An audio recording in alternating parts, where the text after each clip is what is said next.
Welcome to the Engaged Jain Studies podcast, brought to you by Arihanta Institute. Listen to top figures in the fields of Jain studies, religious studies, vegan studies, and social justice discuss pressing issues of everyday relevance. Together, let's move beyond the realm of personal spiritual growth and connect philosophy, religion, and spirituality to the important task of caring for the well-being of society. Learn about your world and how to change it on the Engaged Jain Studies podcast. So, hello, my name is Jonathan Dickstein, and I am a professor with Arihanta Institute, focused on Jain studies, but also vegan studies and animal studies. I'll be your podcast host for today, for this episode of the Engaged Jain Studies podcast. And I have the immense privilege of being here with Nirva Patel. Nirva Patel currently teaches animal law at Boston University and has also been affiliated with Harvard's animal law and policy program in numerous capacities. So, Nirva, thank you so much for being here today. Thank you for having me, Jonathan. Great. So I prefer to dive right in to some questions and we can kind of pull out some of your history and bio and credentials, projects as we move along. And I usually ask this question to everyone who comes, at least on the podcast that I host, which is, how did you first get radicalized for animals? And really what I mean by that is not, I mean, we can talk about when you became vegetarian or vegan. That's a kind of, I find that to be a different question. Question is more is like, when did you see the category of social justice necessarily enfolding animals? Sure, thank you. And I really appreciate the question because the term radicalized, I'd never kind of viewed it as a as myself being radicalized. But so I guess to answer your question, but it is a radical change. It is a radical change. So it's a fair question. So I don't think I experienced a single moment of conversion so much as a gradual kind of moral clarification. As you know, I grew up with Jain values, and as Jains, we treat, nonviolence towards animals as an ethical baseline. So rather than like an aspiration or some sort of kind of like wish list thing. So the concern for animals was never really like an abstract concept. But what did radicalize me was learning and encountering the law's treatment of animals later in life. So seeing how their immense suffering is normalized, it's very commonplace, it's rationalized, it's kind of legally invisible. So I guess that would be just seeing many, many moments of that throughout the law, throughout life, throughout our the commodification of animals, our, the societies around us really made me just get so almost frustrated by the situation. But I began to understand that animal exploitation is, kind of like a system, of these harms, and one that is so entrenched economically, culturally, and legally. And so, it's a profitable system when we exploit them. It's politically convenient, and it becomes kind of it's impossible not to view animal rights as a social justice issue. So I guess that's kind of how I became radicalized for the cause of animals. Thank you. I also appreciate your, how would I say, spontaneous adoption or acceptance of the term. I think, when I think about that term radicalization, it really, the word radical, it comes from kind of the Latin, like radix, meaning like roots, and radicalis is having roots. So it means like getting to the root. It originally meant something like getting to the root of something. So when I think of the radicalization for animals, I think in a very kind of nerdy way, it means that this isn't a question of like abuse or cruelty or humane use or welfare or so on. It's actually fundamentally getting to the root of how humans have constructed themselves and situate themselves and think about themselves vis-a-vis non-humans. I also think in like a political sense, it's very radical, right? Animal rights is a radical position. It's not mainstream. So if I think about it more in the conventional sense, it's just being extremely counter-normative, Right. right? I know in not just in Jain studies, but in animal studies, we often say like, wait, compassion isn't radical, nonviolence isn't radical. I mean, that might be the case, but sociopolitically, economically, things like animal liberation, animal rights, it's extremely radical, right? Completely counter-normative and would require such a fundamental change at the root to bring back Right. that image. At the root and at every part, every branch, every stem, everything that you project into the universe and into this lifestyle that you live too. So I agree. Absolutely. So I guess it's actually really I like how you said that it's kind of the way that it permeates kind of every aspect of society. And I think that people that are working in, let's say, something like animal rights or animal advocacy are working at specific sites or specific pillars. Like we always talk about this, right? That to kind of like change the foundation, say, of a building that is built on the backs of animals, you don't need to knock down all the pillars. You need to Mm. just weaken some, right? That kind of force others to crumble and to instigate a change. So some people work on one-to-one advocacy. Some people do education, others in kind of direct action, others in entrepreneurial endeavors. But your area is the law. And I don't think anybody would deny that, right, kind of the law is critical, at least in some capacities, for changing how we organize society around our relationships with animals. So where do you think it fits in? And maybe just kind of color within that kind of the present state for animals and the law. Yeah. No, it's a great and you're right. We're all the work that everybody is doing in this space is important and we all approach it in very different ways. So my approach is animals and the law. And I guess you could say that the law is, both the primary, the obstacle, and also probably or potentially the most powerful tool to kind of advance animals in our society. But animal exploitation, it's important to note that animal exploitation is not accidental.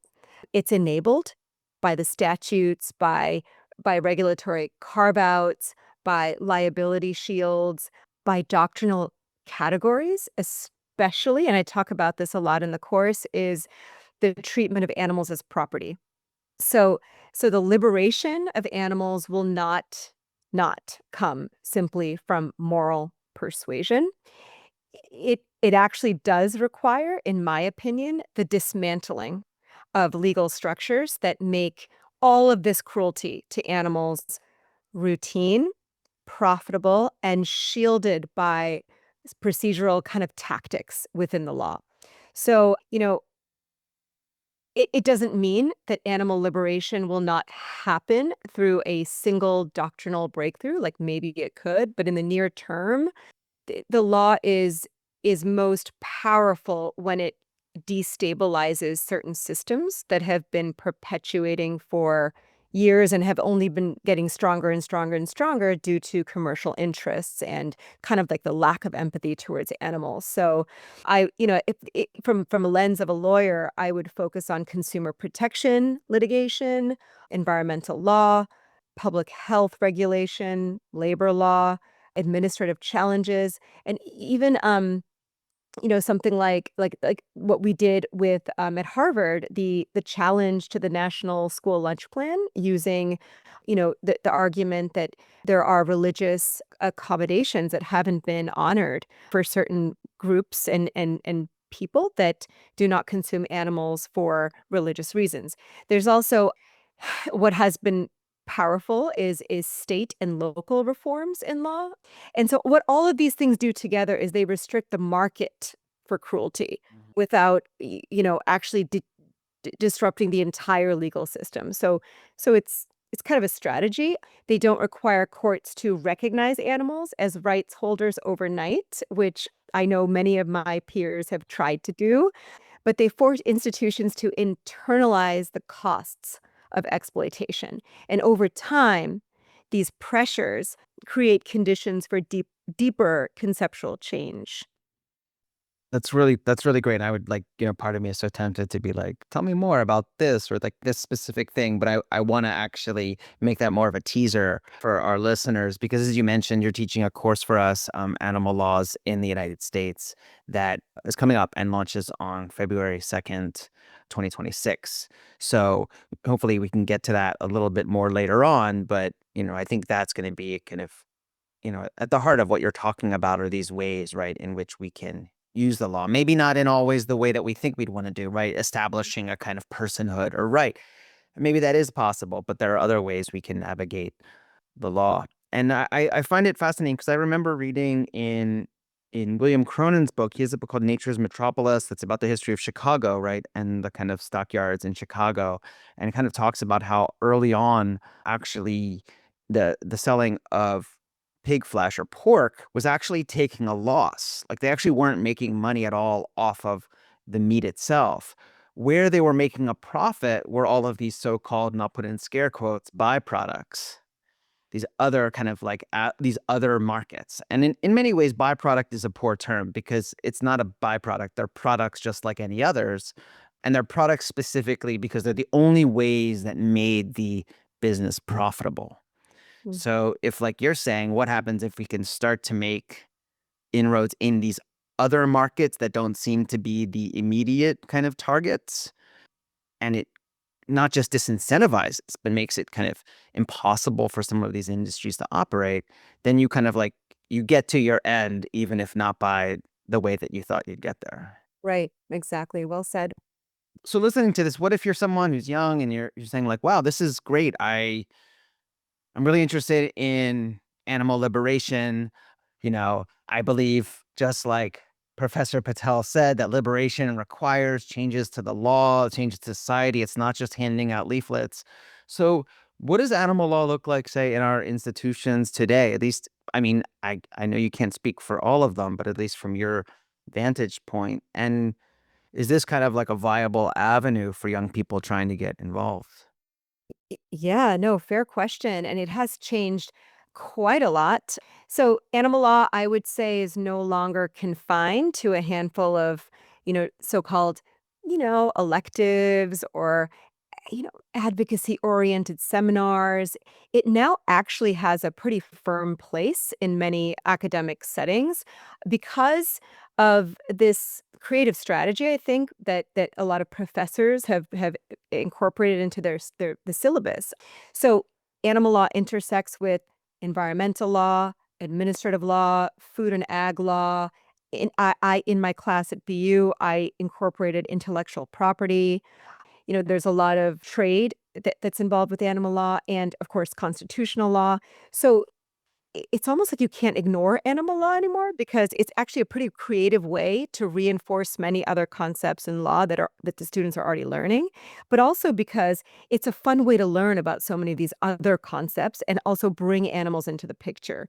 If you're a law student at a rigorous school and you have limited time and a limited amount of electives you can take, you're gonna think, like, "Am I gonna take animal law if I'm never really gonna have a career in it?" Well, maybe if I'm also gonna cover, you know, like, my students were constantly saying that, "Oh my god, we learned this in admin law, but now we really learned it." "Oh, we learned this in environmental law, but now that case came up here," and so there's a lot of overlap, which is pretty phenomenal, and I think that is a specific strategy that professors have used. I definitely used it at BU. So what we're seeing now is this kind of blossoming of animal law within the academic setting, and many top law schools offer courses. My course was a 3-credit course with an upper class writing requirement. So as part of the course, there are I know some schools have research opportunities. There is a growing infrastructure. The class sizes tend to be around, 10 to 20 at the most, I think, but it's growing, what's nice about it is that if there is a writing requirement, there's some serious legal analysis that is being produced by students, and some of like, 2 or 3 of my students have used their upper class writing assignment, or actually 1 of them, or maybe 2, for a law review publications. So yeah, so they're great building blocks for further scholarship, even if, you know, this is not the field they want to go into. Their minds that may think like tax attorneys or IP attorneys are being used in a field to think very strategically. And so you have that kind of nonstop innovative thinking in a field that is sometimes often cluttered with an echo chamber Mm. kind of mentality. So it's beautiful to be in an academic institution when you have different minds working towards creative strategies in animal law. But that being said, I think it's important. The message I would tell any law student or scholar or upcoming kind of anyone interested in this space is that animal law is rarely a job title, and the most viable paths involving developing strong traditional skills is still litigation, regulatory analysis, transactional work. And then what you do is you get really good at those, and then you apply them later on at some point in your career to animal related problems. So students who position themselves as excellent lawyers first with animals kind of as a focus will have far more opportunities than those who treat the field as siloed or purely, emotional or aspirational. No, that seems to make sense. And there, it seems, while I'm not an expert on it, it seems like, organizations like Animal Legal Defense Fund or Non-Human Rights Project, these are small. I mean, these are few and far between, right? It's and only a handful of people. Yeah. You're talking more on a broader scale. How do you establish yourself in a career, but then also become really good at animal work when you eventually kind of pivot into it? And I think that probably stands for a lot of fields. You want to study philosophy, you want to do animal ethics. Well, you have to get good at philosophy in general because you're going to encounter the same kinds of issues, terminology, arguments, and so on. So I find that persuasive. I guess also I'm curious now. This is like a side quest question onto that, which is that in my field of religious studies and philosophy, it seems to be that, or at least during my time in institutions, it seems that even doing like animal law or something that's animal specific has this kind of very vague, kind of like diseasiness around it, right? It's like everyone gets like a little shaky around it if we're just talking about animal law. But if we want to pivot into things like food law or things around food law or environmental law, it's like somehow things get like a little softer and everyone can breathe a little bit. And I mean, as a thinker, I would just say it speaks to this kind of profound tension that we have with our relationship with animals that everyone kind of senses. Hmm. There's something fundamentally, if not just wrong, then at least like awry. And so I guess, do you find that to also be the case in the legal space where it might be hard to teach a class, say, on animal law, but hey, if we want to like, let's talk about environmental law and talk about animals. Or, I remember telling, remember teaching some students and saying like, when people want to talk about AI ethics or some kind of like extraterrestrial ethics, I always say, let's talk about animals because it's kind of an interesting way to think through it and vice versa. So anyway, that's a bit of rambling, but I'm curious, does that seem to prevail in legal spaces as well? Absolutely. And it's such a great side question because I did experience that. I do experience that a lot, where it's when we talk just about animal law in its kind of raw sense, it is difficult to digest because I think everyone to some extent feels guilty about it. So there's that aspect that, okay, maybe I wasn't a vegetarian or I wasn't this or I wasn't that. Or sometimes I'm part of this system that willfully or unwillingly, like I'm part of it. And so there's that guilt kind of aspect to it. And then there's the aspect of, well, yeah, I agree with all of this, but then what am I going to do with it? And from a student perspective, students are so focused on their careers and how is this going to get me to where I need to go? And there's so much competition. And so there's a lot kind of that is in our way, like the barriers are pretty significant in our way to fully adopting kind of this animal law curriculum with an open mind and open arms.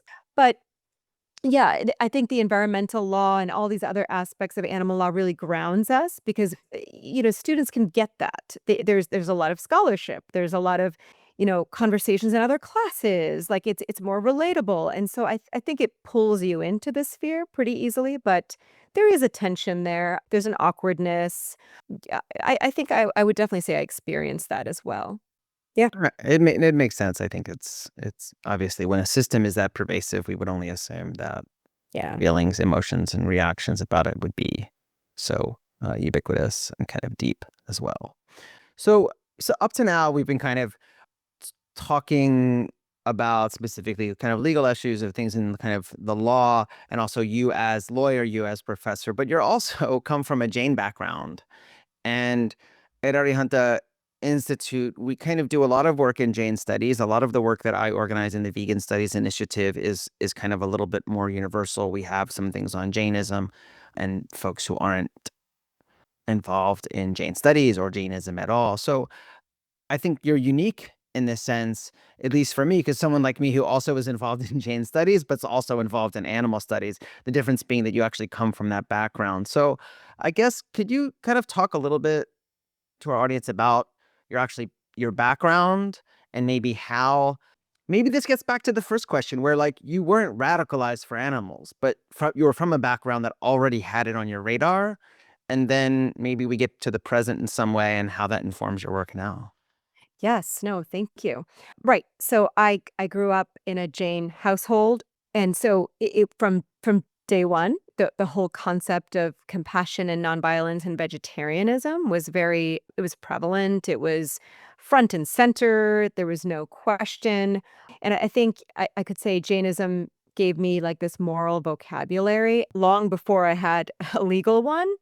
Ahimsa, as we may know, nonviolence is it's not really symbolic. I would say it's like a disciplined way of seeing the world, and one that really demands attentiveness to harm that is indirect and normalized or socially sanctioned. So I say that with caveats, but for the most part, you're really growing up as a Jain in America is challenging because, you have this kind of philosophy that you're given, that you're taught, that you're exposed to when you go to the Jain Center on Sunday.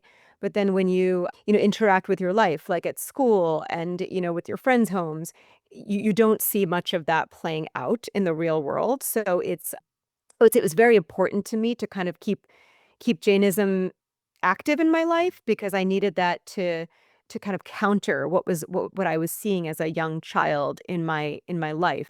But the Jain values really resonated with what I felt as a child. And I think what a lot of children feel is, well, animals are cute and they're wonderful. And why are we killing them? And why are we eating? I didn't know meat was animals and this and that. So I think it was really great to have that strength in Jainism as I navigated life. So it does definitely impact how I approach law. I would say I'm less interested in these feel good kind of reforms and more focused on systemic harm, structural incentives, and kind of like the quiet ways violence is rendered invisible through our bureaucratic language. And I see it everywhere in the legal system. At the same time, I'm very conscious of the gap between ethical commitments and institutional reality. Jane values push me to ask really uncomfortable questions, but I know that there's this whole group of Janes that are, behind some of these philosophies of nonviolence. So it kind of gives me that strength to say, hey, these are deep rooted beliefs, and it just gives me that strength. But to challenge governments, corporations, but they also the values that I grew up with ground my work in humility. It really is not about moral superiority, which I think the whole plant-based vegan movement is often attacked for, but it's really about responsibility. Responsibility to yourself, to your environment, and to all of the beings that so badly want to live. So, yeah, so I think my Jane background 100% informs the way I work and operate professionally and personally. No, no, I think that's fascinating, and you kind of remind me of an interesting, I don't know what I want to say, not tension, but the question for example, let me give a little bit more details. When you talk about systemic issues and kind of changing systemic issues, not just kind of feel good campaigns, there is this little bit of tension, what I want to say, between this notion of kind of reducing suffering and liberation. And I actually don't find these to be the same projects. And I feel like it's challenging, right, in Jainism, because I think on the one hand, most people, even Jains themselves, would think that our goal is to like reduce suffering as much as possible. And that might be true to a degree. But I would also argue that Mahavira's ideas are unbelievably radical, right? And actually aspiring towards a thoroughgoing change of society and how it relates to others. And so I agree. that's why I tend to prefer this language of oppression and liberation, because what we're actually trying to do is to liberate, in this case, animals, but we could be talking about Black liberation or Indigenous liberation or Palestinian liberation or whatever, of kind of freeing people from the systemic oppressive forces, not just, tweaking with the bars or the cages or the kind of handouts in a way that are allowed to get through. And so the challenge, right? And I think you experienced this. I was recently speaking with Leila Kassam about it, is that I think historically in the animal movement, we tend to view this kind of incremental changes as counterproductive to that liberatory aim. But it seems to me now, and I'm kind of curious what you think about this within the law, that like change only really does happen incrementally. The question is that incremental change in service of that horizon point, or is it postponing that horizon point? Right. And so I'm curious how you think the law works in this equation. Yeah, no, I know that incremental change, do we accept it? Do we embrace it? We talk about it a lot in my class, and my view on it is, okay, animals are classified as property. I don't think that's going to change in my lifetime, right? What might change in my lifetime is my commitment to constantly working in this space if I feel that nothing's going to happen. So that incremental change is incredibly important for morale, for all of those of us who are fighting. And so if everyone kind of gives up hope and we're like, you know what? Yes, we want liberation. Yes, we're animal rights. We're not animal welfare. I think from a philosophical perspective, like human beings really need satisfaction. They need something. Like they need to feel that they've attained something. They can't just live their entire lives fighting for something. I mean, they can, and it happens to so many people. But imagine if we maintained like this kind of army of fighters, and then something happened, something shifted, miracles can happen. So I think that the incremental change is important because it keeps us invested, as long as we don't create bad precedent or bad law or things that really, really impact, like, okay, because of that small incremental change, we made this deal where we will never achieve personhood for animals. Like, that is not right. But in a strategic kind of like view, I think both can work in tandem.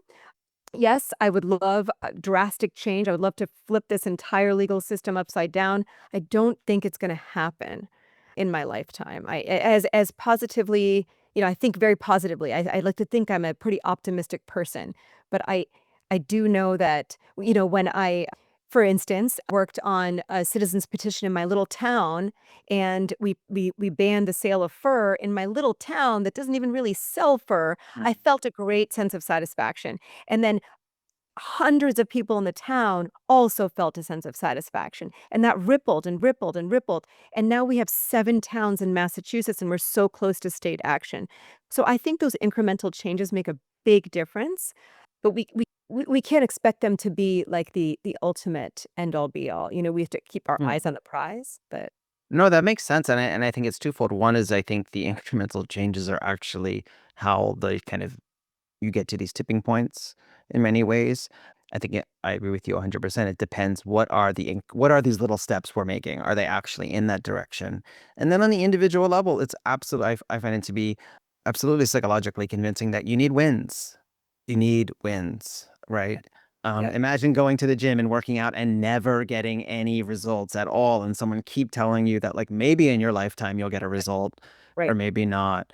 I used to think about this with individuals who are trying to kind of move away from their personal consumption of animal products. And, if someone says, hey, if someone comes to you very excited, like, hey, actually, I've given up all meat, like for the last month. Yeah. And if my response was like, yeah, so what? You still consume dairy and eggs. Like, all I do is I take the win away from them, what they're viewing as a win.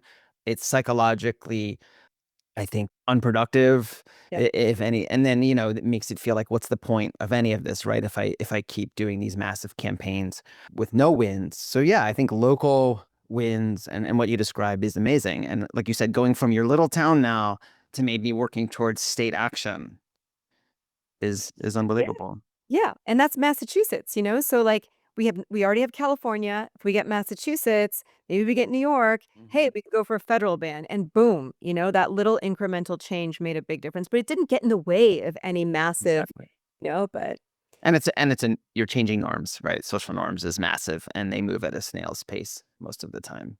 right, So right. what are some, that's an old project. What are some projects that you're working on now?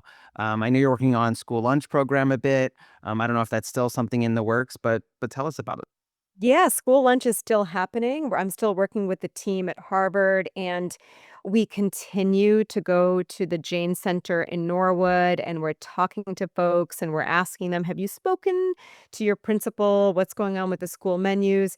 It's funny, the last time we went, some of the students said, you know what, our menus somehow did start to change, and we have not every day something to eat, but like 3 days a week, we have Well, something. I don't want to interrupt, but can you give like a little background to people that Yes. might not be dialed into Yes, this? sure, sure. So in the United States, we have a program called the National School Lunch Plan, and it is a federally subsidized program where schools can apply for subsidies to provide school lunch to students who of low-income families.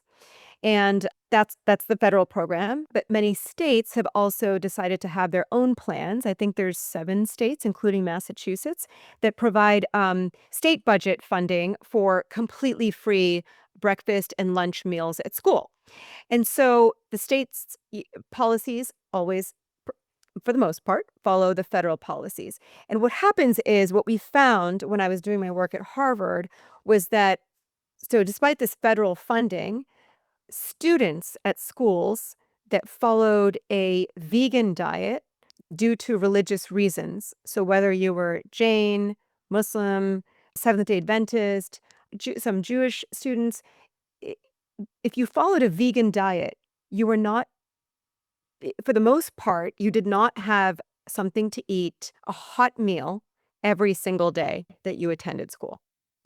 And so what we realized was that, okay, those students, their parents have to pack lunch. They have to experience a significant burden that other students do not because of their religious beliefs. And so we met up at the Jain Center in Norwood. We talked to so many parents. We've been there so many times, and we were like, "Do you realize that you're following you have to make a choice. Your student goes to school, and they have to make a choice. Do you just like, maybe at school I'll eat eggs or I'll eat milk or I'll eat dairy. I'll do all that stuff, but at home I'll be Jane because there's nothing for me to eat on Mondays and Fridays or whatever. Do you realize that you have to choose? And that's unconstitutional."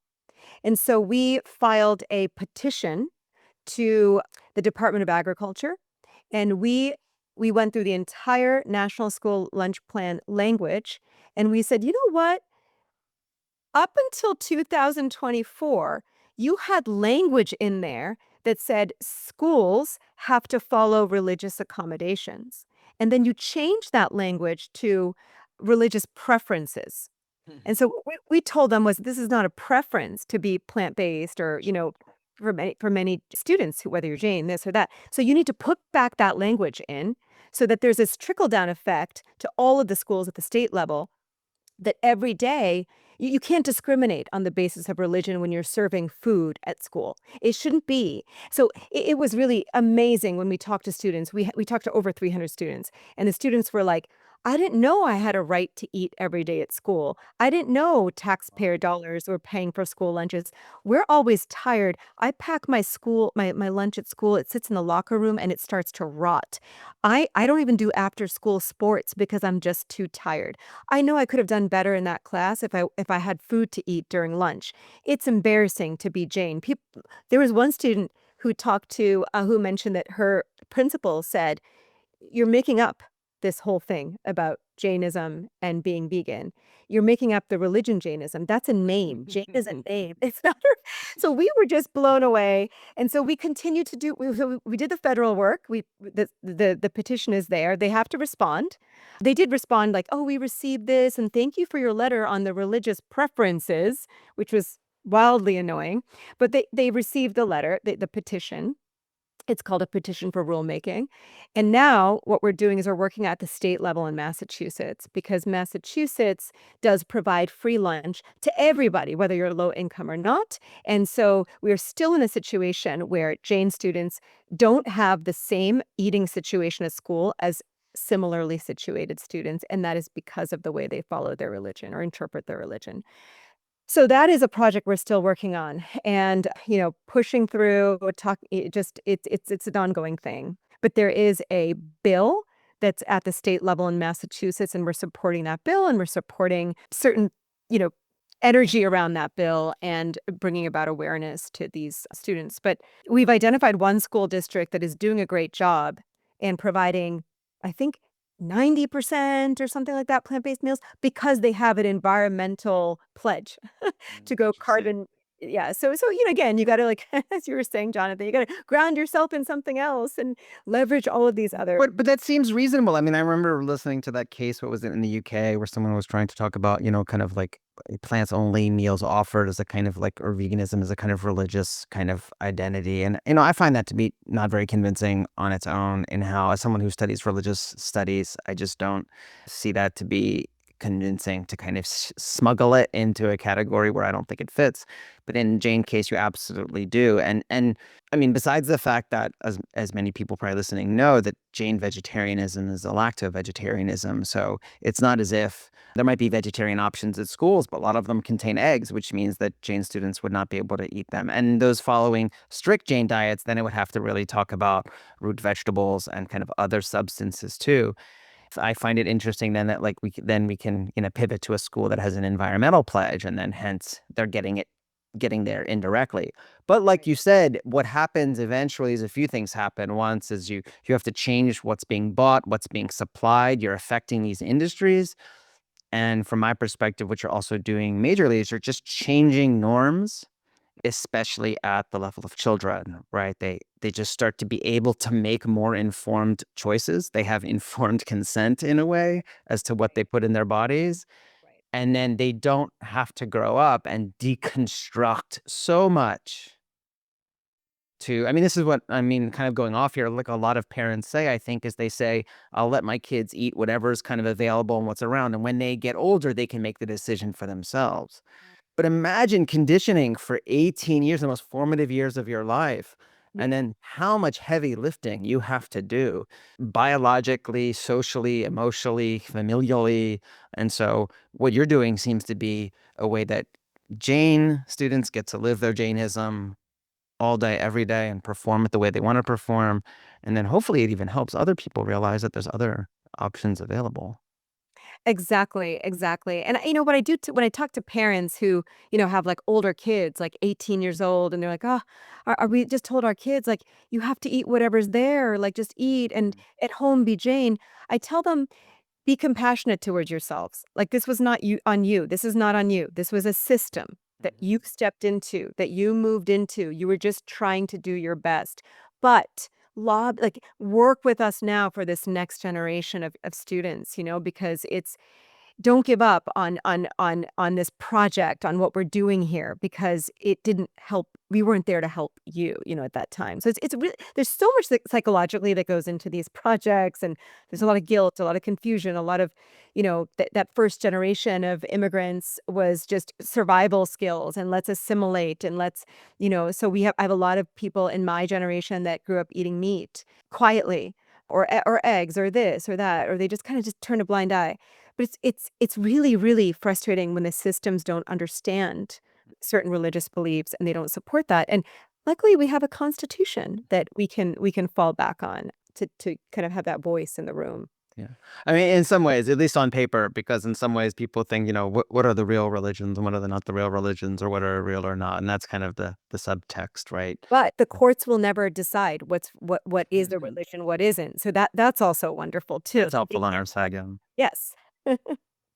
Well, I think just lastly, in these last couple of minutes, I want to return to kind of one of the reasons that we have you here. I mean, I would love to have you here, even if we're not having a course, but you are teaching a course for us on animal law in the United States. So I think we've touched on it, but I guess the last question is just, what could students expect? And also, who do you think this course is right for?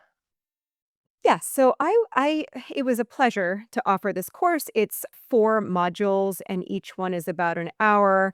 It's I would say it's designed for people who want to understand how the system actually works. So law students, lawyers, advocates, policymakers, professionals, but it's also accessible to motivated non-lawyers who are willing to engage seriously with legal reasoning. I would say students can expect kind of a rigorous case-driven course that we're not covering every single case, but I do repeat a few of the cases because they're just so good and they're worth mentioning in various different aspects. But it kind of gives you like a window into the larger questions about power, the system's already in place, and moral choices that we've kind of already made in our society that we have to now kind of really, chip away at so that we can start to untangle ways to actually elevate animals in society. What I've done is I've kind of equipped the students with some of these analytical tools or expose them to different strategies needed to challenge some of these entrenched systems. But my goal is not to tell the students what to think, but to expose them to kind of all of these different categories of animals, from companion animals to wild animals to marine mammals to farmed animals, and help them see clearly, why it's very hard to remain neutral. Mm. Well, I'm looking forward to it. I'll tell you that. And for those who are listening, yes, this is a course that has 4 modules that are kind of spaced out over 4 weeks, and each week ends with a live Q&A. For the first month of the course, a live Q&A with Nirva, where you can kind of ask questions, workshop some of these ideas, and be in community with others. So I just want to say thank you so much, Nirva Patel, for being here today. I thank for the community here for joining for this podcast, and I hope you all will continue to kind of follow Nirva's work. Courses up on our website, arihanta institute.org, and you can look under the Vegan Studies Initiative, or really just on our main page for course 1022, Animal Law in the United States. So thank you, Nirva. It was a pleasure having you. Thank you, Jonathan. Always a pleasure. Great. And I will see you all later on another episode of the Engaged Jain Studies podcast. Thank you for listening to the Engaged Jain Studies podcast, brought to you by Arihanta Institute, an IRC 501c3 nonprofit California corporation. If you enjoyed this episode, please subscribe, leave us a review on your favorite podcast platform, or better yet, tell a friend and share it with a colleague. At Arihanta Institute, we bridge ancient wisdom with contemporary living through accessible, self-paced online courses, free events, and a first-of-its-kind Master of Arts program in Engaged Jain Studies. Visit arihantainstitute.org to learn how our curriculum, spanning Jain philosophy, social justice, veganism, environmental studies, and more, can enrich your understanding of timeless principles in today's context. Jai Jinendra.